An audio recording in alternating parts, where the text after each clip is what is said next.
Everyone, আমার mini ব্লগে আপনাদের স্বাগত। রবিবার মানেই বিকালবেলাতে আবার একটু ঘুরতে যেতে হবে। তো আমার বর তো পুরোপুরি রেডি, দিয়ে দুজনে মিলে আমরা বেরিয়ে পড়েছি। হ্যাঁ, এবার আর দুজনে যাচ্ছি না, তার সাথে আমাদের সঙ্গ করে নিয়েছি হচ্ছে দিদিভাই আর জিজুকে। তো প্রথমে অটোতে উঠে গেছি।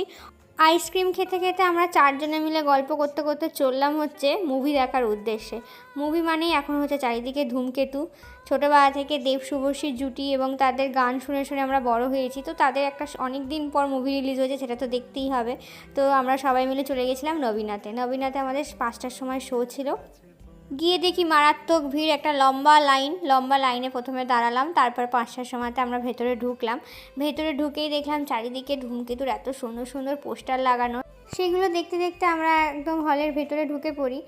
দেব শুভশ্রীর মুভি মানেই হচ্ছে আমাদের কাছে একটা আলাদা ফিলিংস। দেব শুভশ্রীকে ছোটোবেলা থেকে আমরা সেই সঙ্গীত বাংলার হাওড়া ব্রিজে যে গানগুলো দিত ওদের পুরনো মুভির, সেগুলো শুনে শুনে আমরা বড় হয়েছি। তো দেব শুভশ্রীর মুভি মানে আমাদের কাছে একটা অন্যরকম, তো তাদের সিনেমা দেখা মানে একটা আলাদাই এক্সাইটমেন্ট। তো ভেতরে গিয়ে আমরা পরপর 4জন বসে গেছি, তারপরে মুভি স্টার্ট হয়। মুভি দেখে বাড়ি চলে আসছিনি, আরও একটা জায়গায় গেছিলাম, সেটা আমি পরের ব্লগে শেয়ার করব। আর এই ভিডিওটা আমি এখানেই শেষ করলাম। ভালো লাগলে লাইক কমেন্ট করতে কিন্তু ভুলবেন না। সবাই ভালো থাকবেন, টাটা।